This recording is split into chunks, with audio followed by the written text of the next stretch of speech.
Welcome to the Season of Self-Love podcast. I am your host, Nyomi Banks, and I am thrilled to have you join me on this transformative journey. You see, every day we dive into a powerful conversation about self-discovery, healing, and empowerment. This podcast is brought to you by Ask Nyomi and Elevate Me Self-Discovery, where we believe that loving yourself is the first step to living a fulfilling life. You can expect insightful discussions, practical tips, and inspiring stories. Plus, we'll occasionally welcome special guests who will share their unique perspectives on self-love and personal growth. So get comfy, grab your favorite beverage, and let's embark on this journey together. Because it's time to embrace the beautiful person that you are. So let's elevate our lives one episode at a time. Now let's get started. All right, my beautiful people, welcome back to another episode of the Season of Self-Love podcast. I am your host, Nyomi Banks, and we're talking about nurturing relationships. And you know, today is Transfer Tuesday. And as always, I am so grateful that you have chosen to spend this time with me today. Well, this month is, as well as I said, is that, you know, that we're exploring nurturing relationship and fostering healthy connections, right? And yesterday on Mindset Monday, Dr. Will and I had an incredible conversation about forgiveness and how it creates space for healing in our relationships. And tomorrow on Wednesday, we'll be joined by Jenny Lyth to talk about prioritizing self-care in our relationship. But today I want to share something really special with you. This past weekend, I had two profound and amazing conversations that reminded me exactly why this work matters so much. Why this podcast, the Season of Self-Love, why I share the things that I share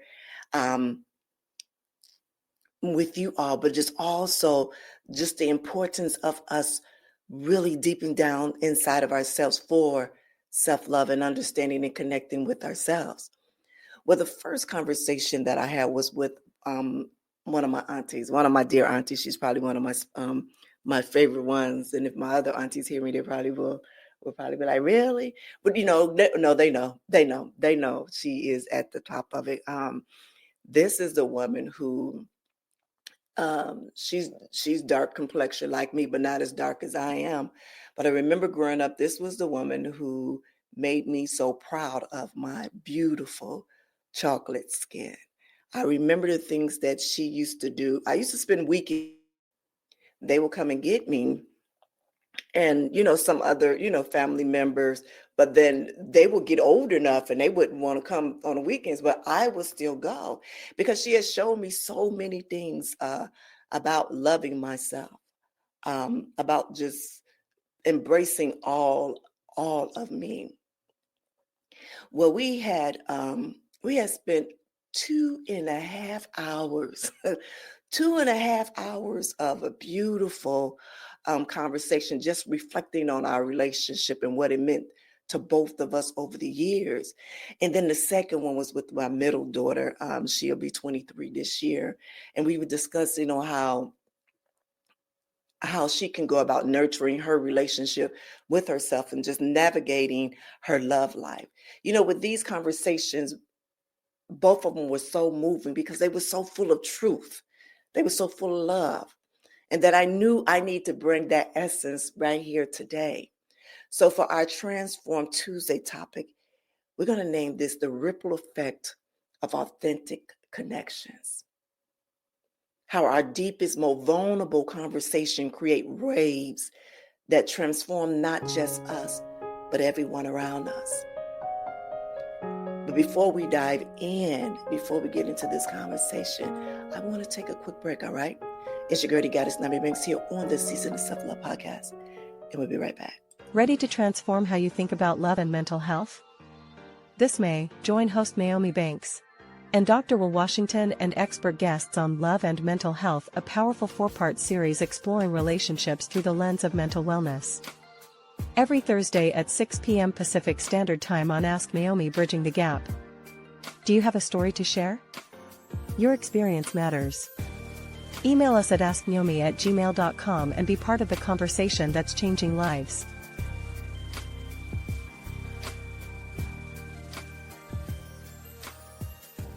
Washington Wellness Institute focuses on healing always. For me, if I look good, then I feel good. If I feel good, then I share the good. If I share the good, then I celebrate the good. If I celebrate the good, then I live the good. So I can be paid to be my greatest. But I have to learn the good to be the good. So, what does it take to be the greatest? It's as simple as a free 15-minute consultation. Be kind to yourself and heal always.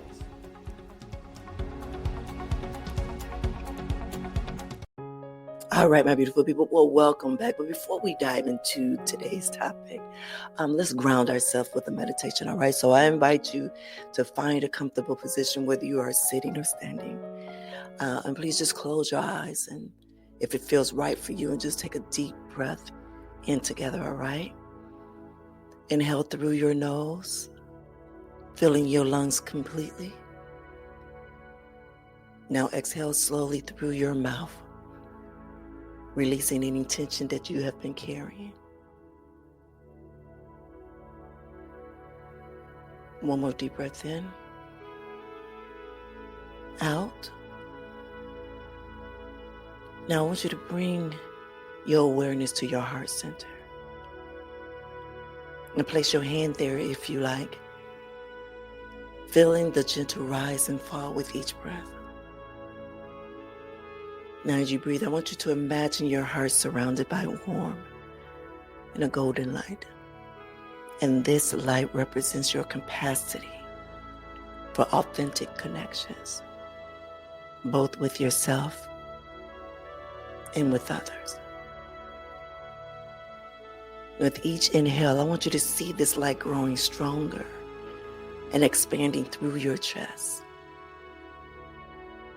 And with each exhale, I want you to feel any barriers or walls around your heart that is softening and dissolving.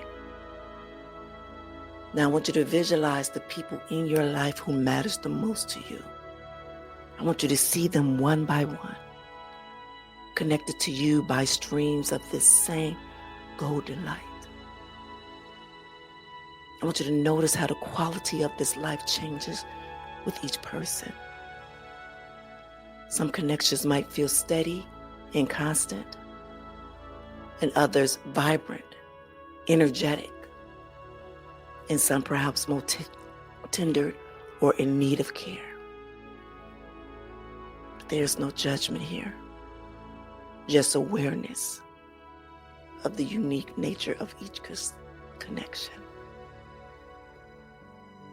Now I want you to choose one relationship that you like to nurture. Do you see him? Do you see her? Do you see them? And I want you to see this connection between you growing stronger, clearer, more vibrant with each breath. And what does this relationship need from you? Does it need more presence? Does it need more forgiveness? Does it need more honesty? Or does it need more joy? Whatever comes to mind, I want you to hold it with compassion. Now I want you to set an intention to bring more of that quality to that connection. And I want you to remember that that authentic connection, it begins with you, with how you connect with your own truth, with your own needs, and with your own heart. Now take one more deep breath in, feeling gratitude for all of the connections in your life, even the challenging ones that help you grow. And when you are ready, gently open your eyes, bringing this awareness with you into our conversation today. All right, my beautiful people. If you are new here to the Season of Self-Love podcast, this is something that we do every day, Monday through Friday, just to help ground us before we get into the topic at hand. And I truly hope that this meditation will help you connect with the relationship in your life that matters the most to you. So, this weekend had really shifted something for me. It reminded me on the power of sitting down with someone you love and having a real unfiltered conversation, not that surface level check in, we often settle for, but the kind where you both leave feeling seen, heard, and transformed. So let me tell you about my conversation with my auntie. We've always been very close, but something special happened during these 2.5 hours. We talked about our journey together. We talked about the ups and downs. We talked about the times we supported each other.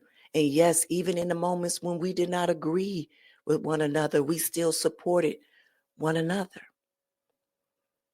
But in our conversations, there is such a freedom of honesty in our conversations.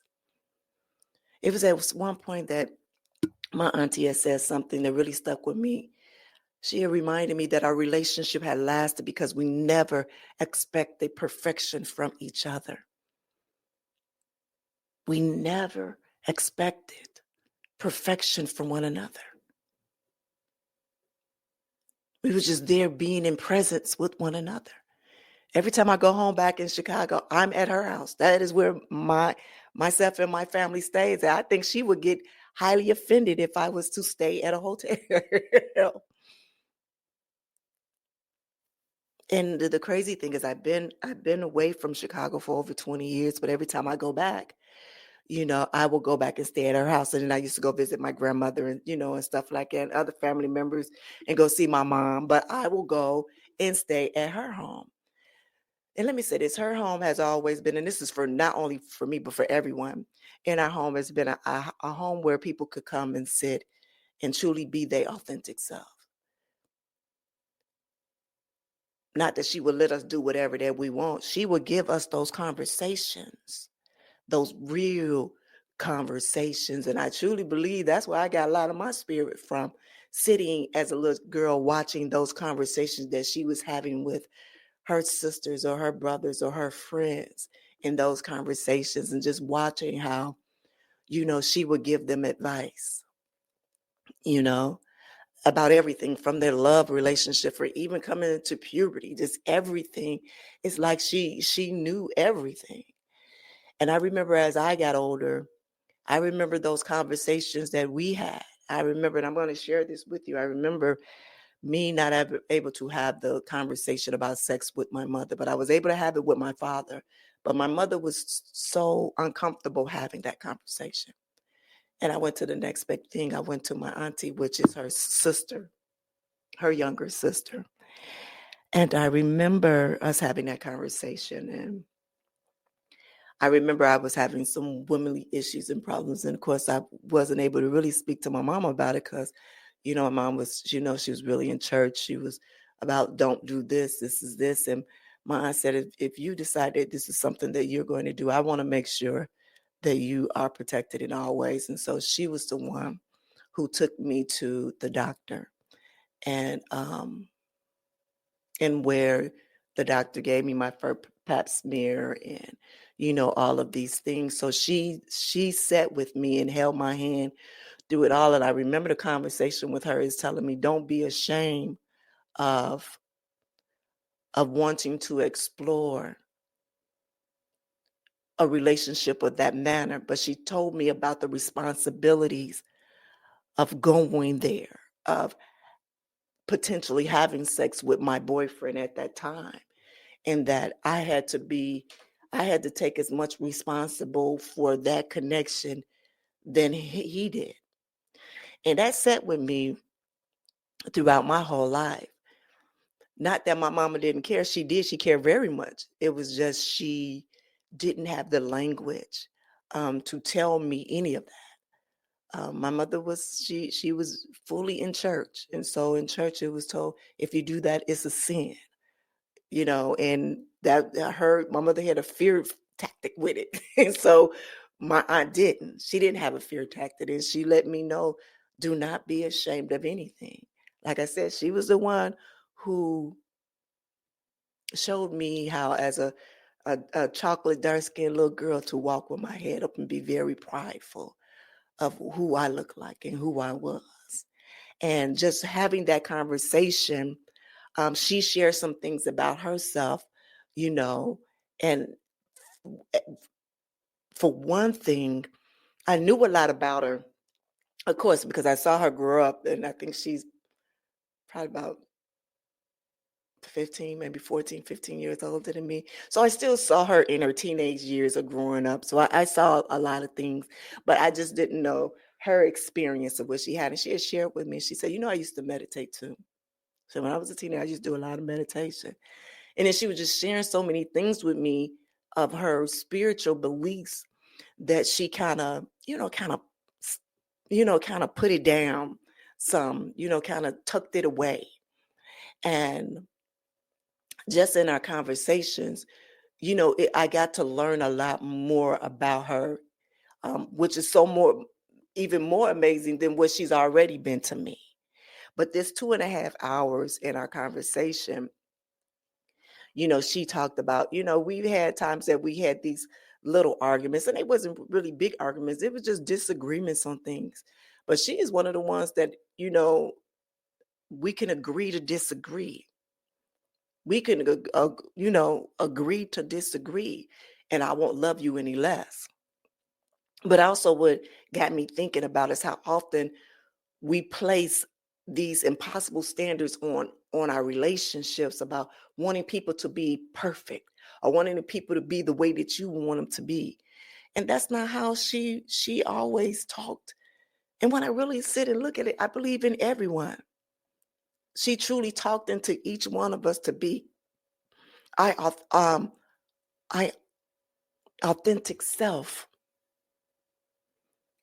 but also be responsible. And when I say this, be responsible, and acknowledge that everyone is not going to like your authentic self. But not only that is that you have to understand that being your authentic self, it does come with a responsibility. Not like everything else that it does. But when you choose to live a lifestyle, when you choose to live in something, when you choose to do something that's totally different from any other thing,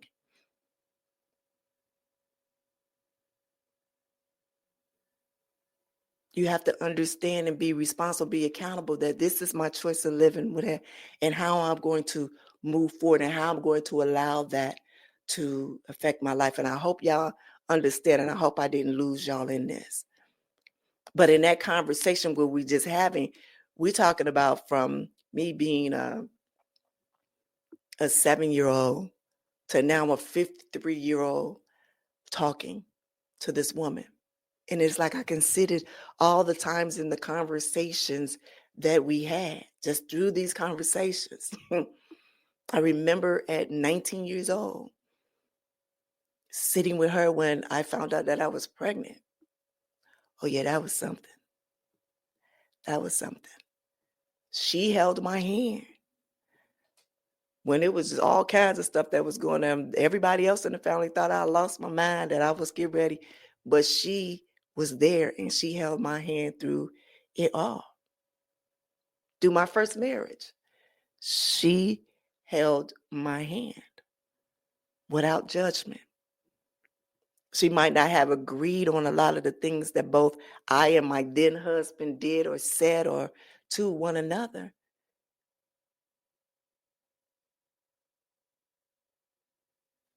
But she gave me some good advice, even when I got into the adult industry. She didn't understand it fully, but she said, I am here to support you. Whatever you need, I got you. No judgment. And so when you're able to sit and you go through this conversation, and like I said, this conversation was so deep. But the thing is, we have these conversations all the time, but it was something different about this one. It was something so different about this one. I think it's because we truly acknowledge the nurturing of our relationship that we had.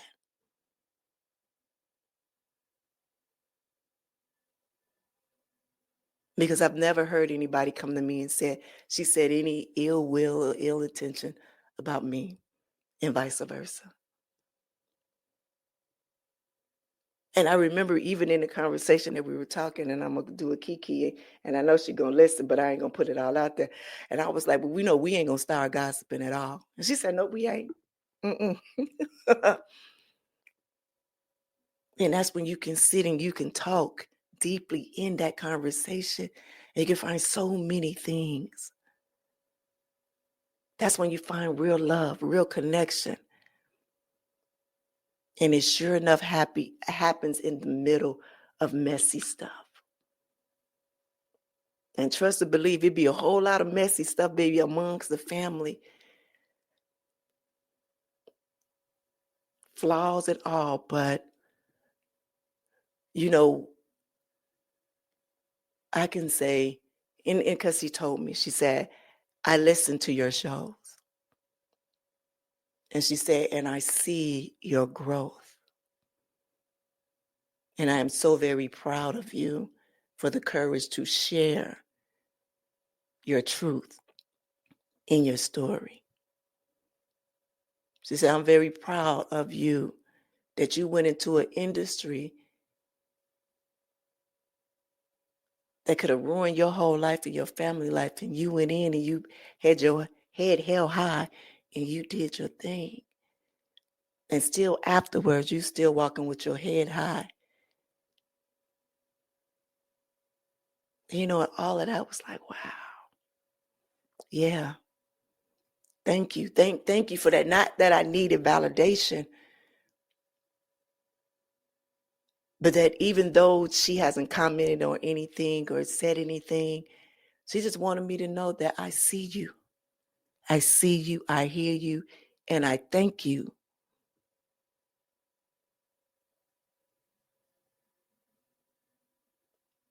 So even some of the things in the arguments that we had and stuff like that, we have forgiven each other 10 times fold. Right in that same day. That same day.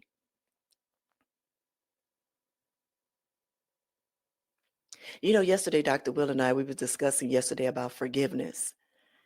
And about, what forgiveness isn't about excusing bad behavior, but it's about creating spaces for healing. It's about recognizing that people are doing the best that they can with what they have in the moment.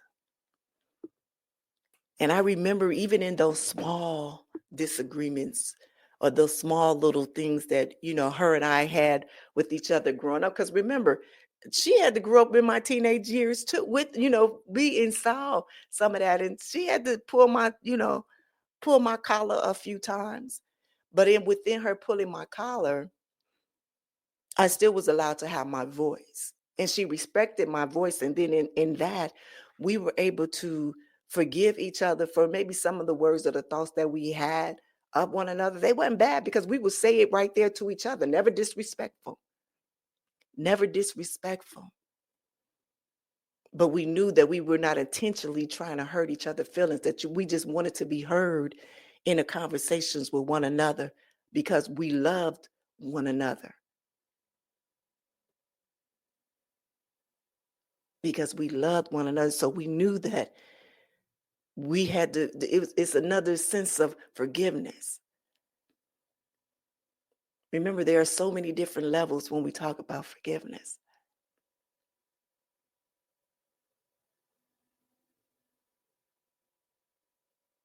But also when we're talking about creating that space of healing, when we do forgiveness, it's about recognizing that people are doing the best that they can with what they have in that moment. And I am so happy that I do have some amazing aunties. She's just not the only one. I talked to a few of my aunties very deep, but she gets me just all around. I have another auntie just like my sister, gets me all around. And then I have my other auntie who is also my godmother. She gets me too. But the one thing is what I learned about each and every one of them is that our relationships are different, but they all deep in different ways. In different ways.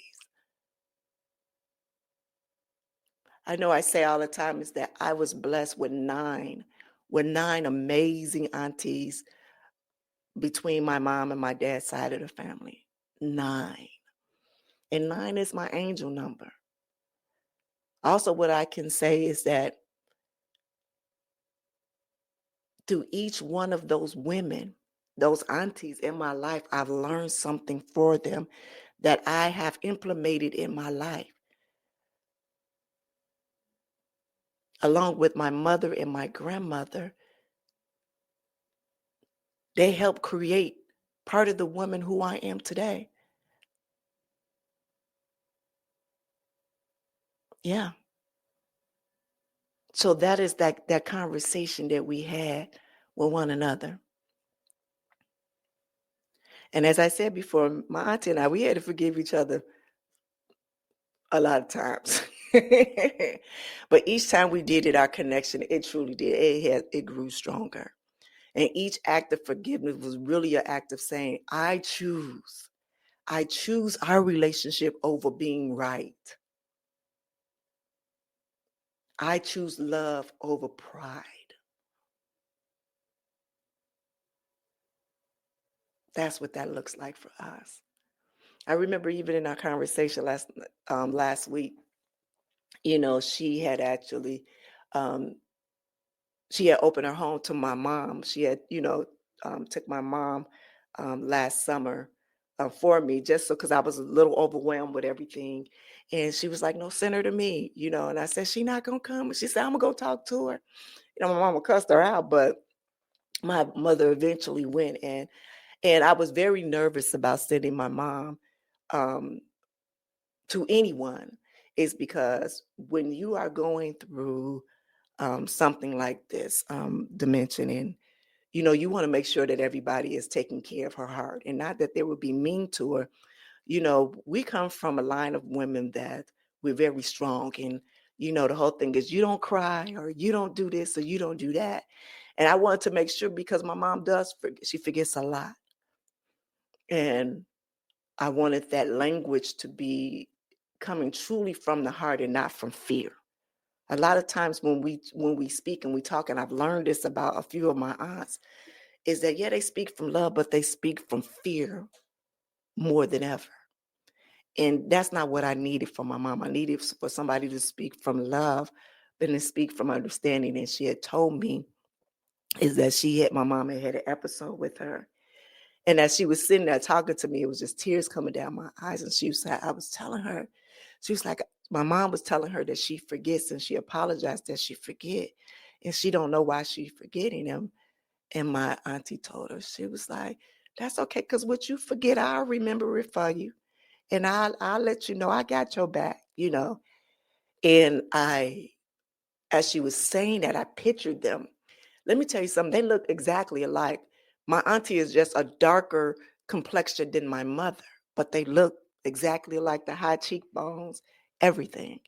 And when she was saying that conversation to me, I just started crying, because I knew if anybody would take care of my mother's heart, it would really be her, because she took care of my heart when I needed it the most, if that makes sense.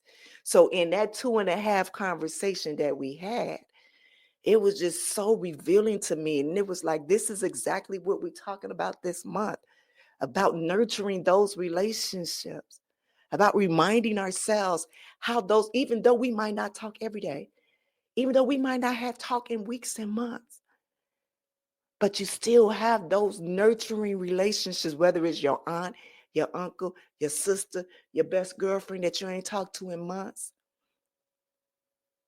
If anything, this is a sign. Pick up the phone and call them and just have that conversation with them.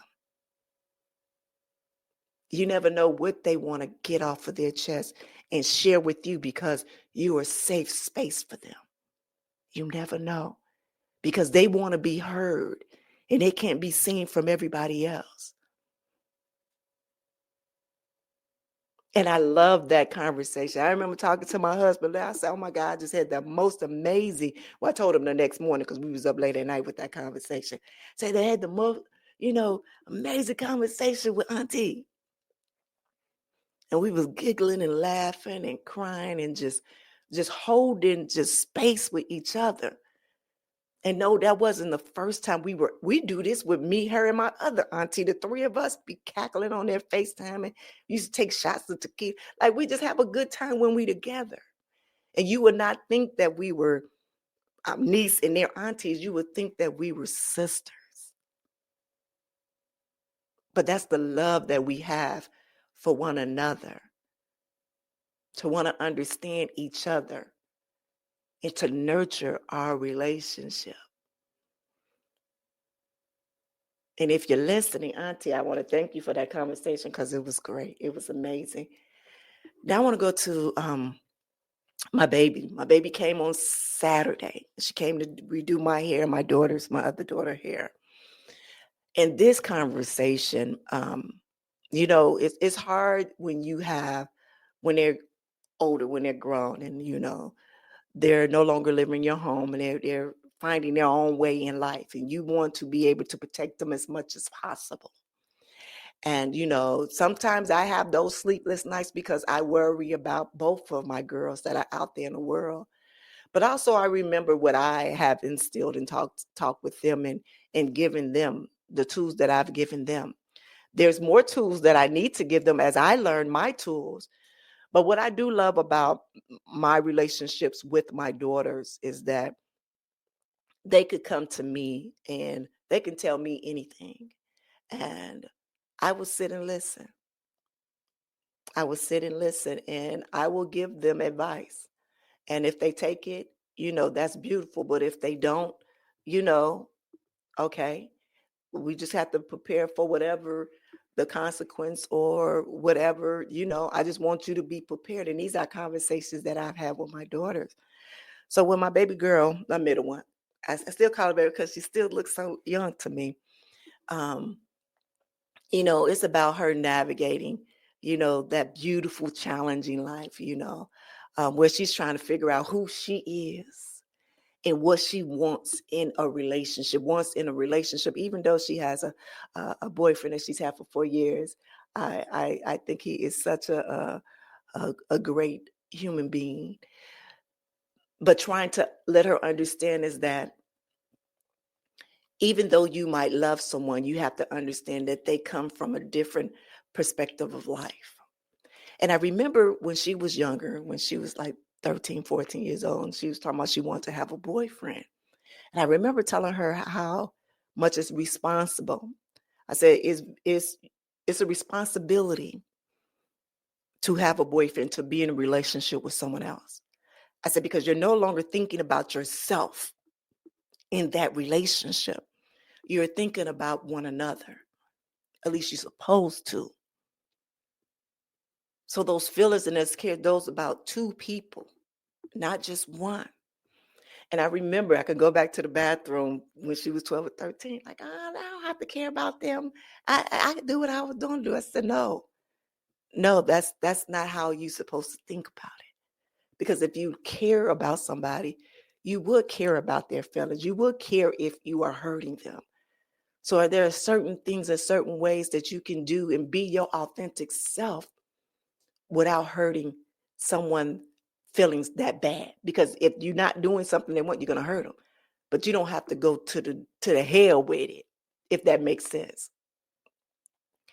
But in this conversation, she was feeling a little frustrated, about some of the patterns that she was seeing in her life, and also in her love life. And why the conversation was so powerful, it wasn't that I had all the answers. It's because I didn't. What mattered is that we were creating this space where she felt safe enough to be real about her struggles, her fears, her hopes. And we talked about it. We talked about the communication, just not with her partner, but with herself. And how the listening to our own inner voice. But also what I learned in that conversation, I learned that, wow, my baby was watching and listening to everything that I said. I have 3 babies and they're 10 years apart. And each one of them had a different mother. Each one of them had a different mother. My middle baby, she had the wealthy, the rich one. So there was no struggles. There was no struggles. There were no arguments. There were no nothing. But she saw me work hard. She saw me being prideful. Um, she saw my ego before I even saw she said it. And she walks around like that. And it's so funny because I remember my mom telling me as a young little girl, you can't depend on no man. Can't depend on no man. And I remember that stuck with me. So that was my motivation. That was me working through life, everything, not depending on anyone, you know.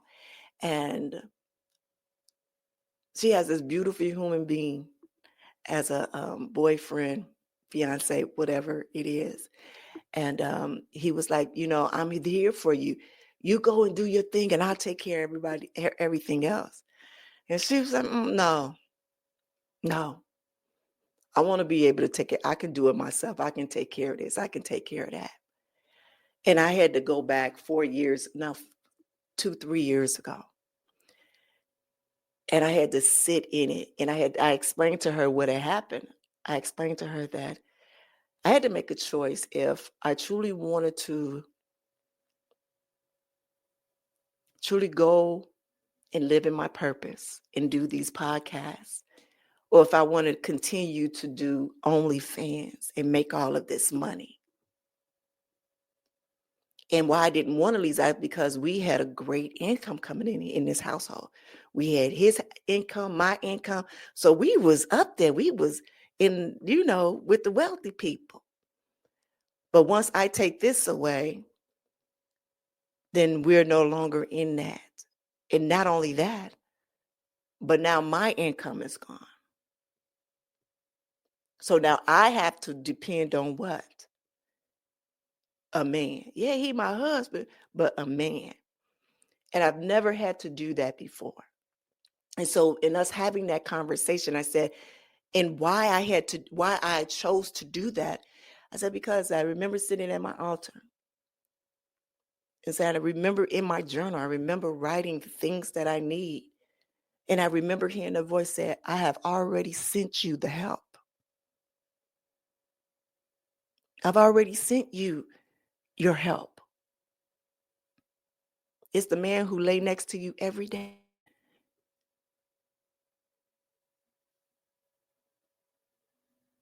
He's there, no judgment, holding your hand through everything. I've sent him purposely to you to put everything. I prepared him for everything, but you keep denying it. And when I told her that, she was like, I didn't know that. Yeah. I said, so when I tell you that I surrendered, I've surrendered. But I also told you, sometimes that old version come back and I get kind of antsy. But then I check myself. And when I tell you I check myself with grace. And I said, no, because there is your purpose. There's something bigger than what you're trying to do or what you think you're trying to do. And you have a partner with you that believes in you. And it's of a rarity that you can find a partner that can believe in you. And right now, in this moment, she has a partner that believes in her.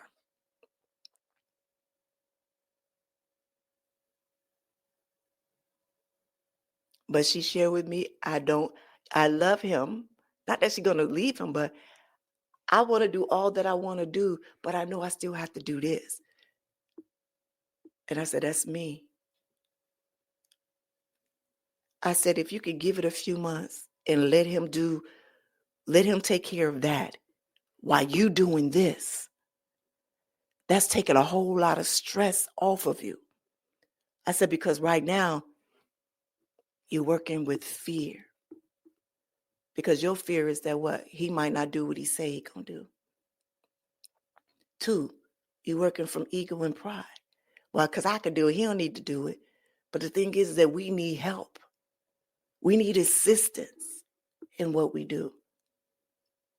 I myself wouldn't be able to do Season of Self-Love or Ask Nyomi Bridging the Gap podcast without my partners, without my co-hosts, without my listeners, whether they are the BTG crew or the SOS Lovers, the Seasons, the Self-Love Lovers, or Dr. Will, or any guest that come on here. This is a community that we do. And that's the same thing that we have to have in life, in our own relationships with one another. But also in that conversation, I knew there were more self-love things that need to happen for her. Because see, I raised her in a community where she was only the third Black girl in her classroom, in her community. So she really didn't grow up around Black people. She grew up with more white and Hispanic, mostly white people. And so she don't talk like how you would talk when you from the South Side of Chicago. She has, she grew up in California. She grew up being able to be around different cultures and embrace all those different cultures and traveled the world and did different things. And so when she look at her Blackness, people remind her that her Blackness is not as strong as their Blackness. And when my baby told me that, I was like, oh no, baby, your Blackness is just as Black as theirs. You just got a little something with yours, a little special spice with yours, because you experience more things than they have. And it ain't nothing wrong with that. You should not be ashamed, because you have been blessed to be able to experience more things from that.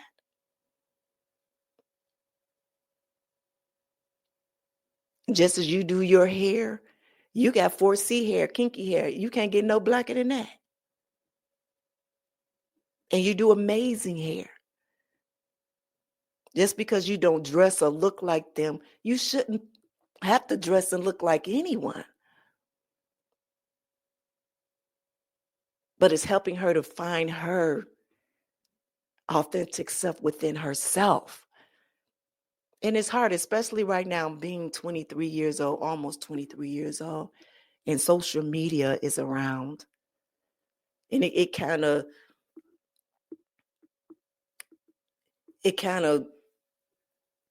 creates what we think we should be, especially them. And I told her, no, you embrace every bit of you. Every bit of you. It was one thing that I shared with her, and it's something that I've learned the hard way, and it's that you cannot nurture relationship with someone else if you're not nurturing your relationship with yourself first. And I had to remind her several times, self-love isn't selfish. It is truly the foundation of all of our love. I say, because the way that you think and you treat yourself is what you're going to do with others. I said, so that's why you have to show yourself compassion. That's why you have to understand who you are. Outside of your mom, outside of your dad, your brother, your sisters, your friends, your boyfriends, outside of any of them, you have to know and understand who you are and love on her. And love on her.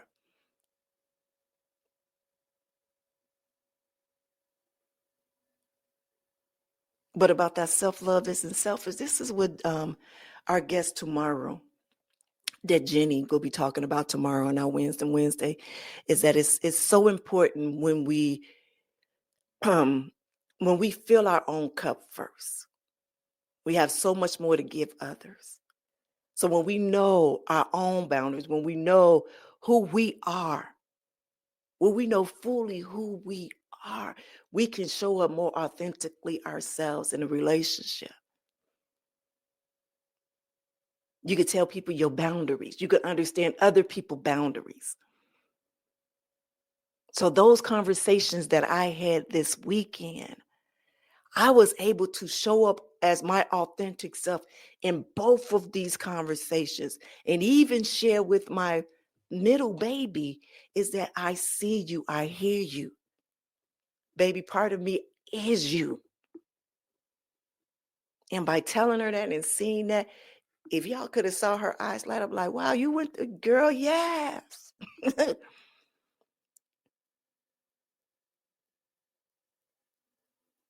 But now I have the tools to be able to be aware of when that feeling of that emotions come up. Or be able to receive help or something from someone else.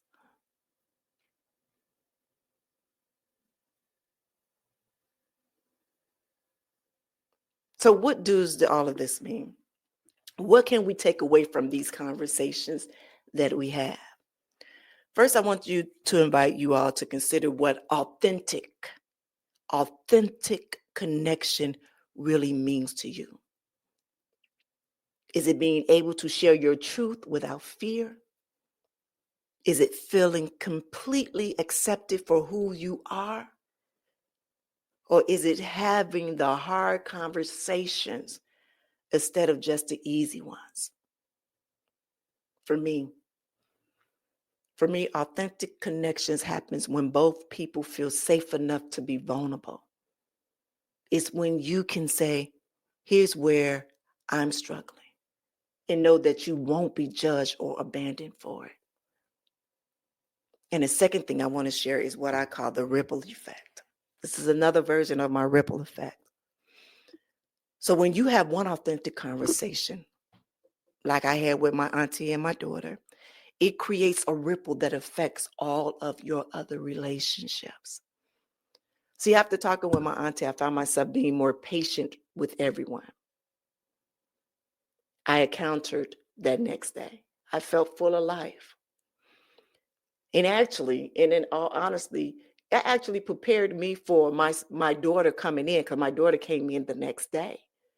So that conversation that me and my auntie had that night before was needed. It came right on time. It was divine timing, because it better opened me up and prepared me for the conversation that I didn't know that I was going to have with my daughter. So I was already there. My auntie prepared me for that conversation. And then after talking with my daughter, I felt inspired to check in more deeply with my oldest baby and talk to my younger baby. Matter of fact, all four of us was on the phone together, having another deep conversation. But then even in that conversation, that was funny, is that even in that disagreement, I was able to have the one middle baby understand the perspective of the older one. And she kind of went, oh, okay, now I can see that. I can hear that.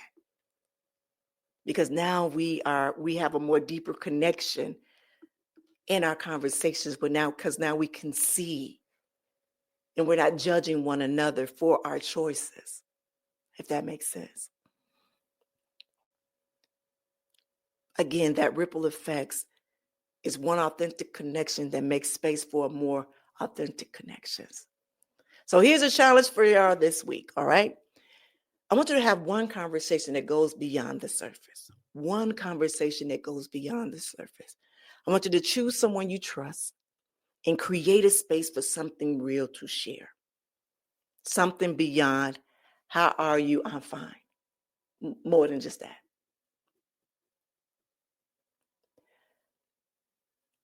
Now, I'm going to tell you this. It might feel uncomfortable at first, but that's okay. Growth happens at the edge of the comfort zone.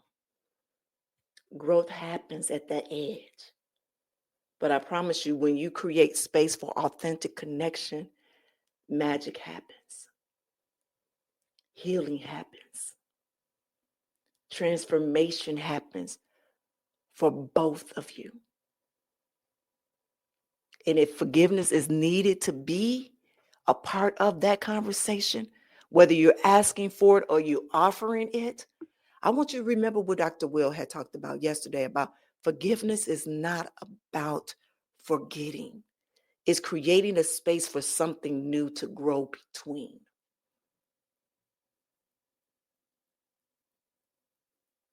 It's creating a space for something new to grow between. All right, so let me share a framework with you all, right? First, what I want to do, I want you to start with appreciation in this conversation, to go deeper in this conversation, all right? First, I want you to start with appreciation. Begin by sharing what you value about that person in your relationship that creates safety. Like, you know what? Whoever it is, Tom, Mary, Sue, whatever, I really love that, out of all these years, we've been able to be talking open. And I love the advice that you give to me. That's what that looked like. Then I want you to speak your truth and share what's really on your heart, using I statements rather than blaming. You can say, well, the last time that we talked, I really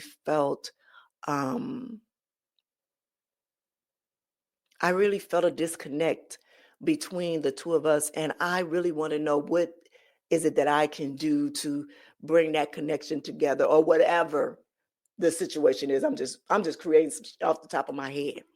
And then I want you to listen deeply to when they respond to your answer.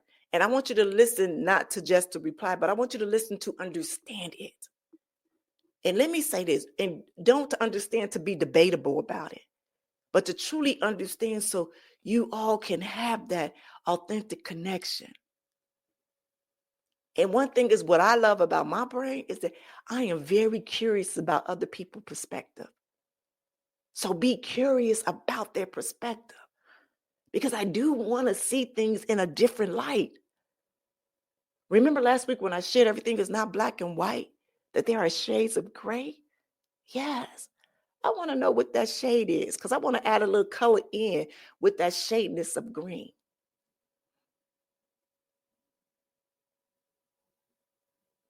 And then the last is just to look forward together. Talk about how you like your relationship to grow and evolve. And what do you both need for that relationship to go further or grow?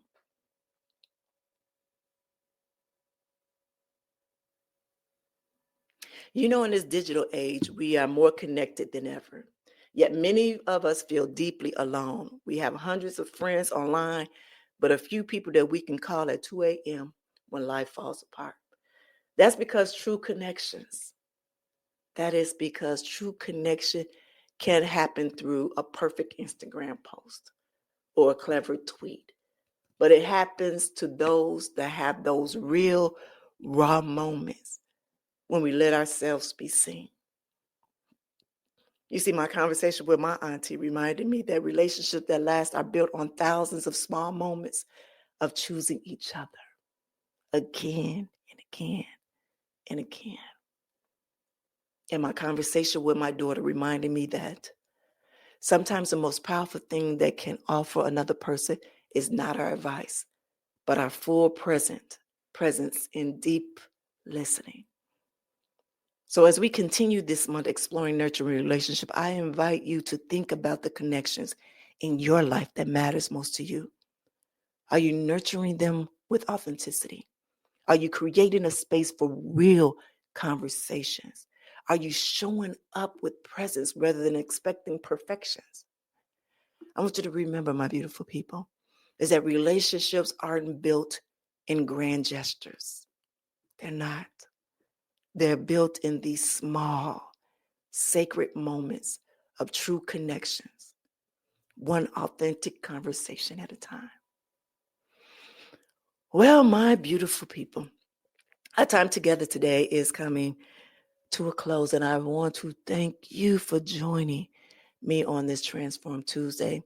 And as we explore the ripple effect of authentic conversation, I want you to remember that tomorrow is Wisdom Wednesday, and we will be joined by Jenny Light to talk about self-care in relationships. Another crucial piece of this puzzle we're putting together, putting together in this month. So if you enjoy today's episode, please share it with someone who might need this message. And don't forget to download our free Rebirth Workbook from our website. There's a beautiful section this month is Nurturing Relationships with Journal Prompts to help you to reflect and grow. So until next time, I want you to remember that you are allowed to be free. You are worthy of peace, and your healing is already unfolding.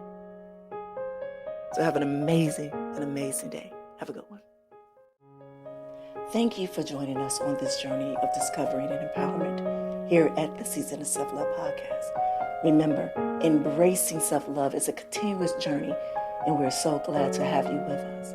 So if you enjoyed today's episode, please leave us a review. And don't forget to join our community on Facebook at Season of Self-Love. Connect with like-minded individuals who are also on their self-love journey. Now, if you have any questions or topics that you'd like for us to explore, we love to hear from you. Email us at seasonofselflove@gmail.com and let your voice be heard. So until next time, take a moment for yourself today and remember, you are worthy of love, joy, and all the beautiful things that life has to offer.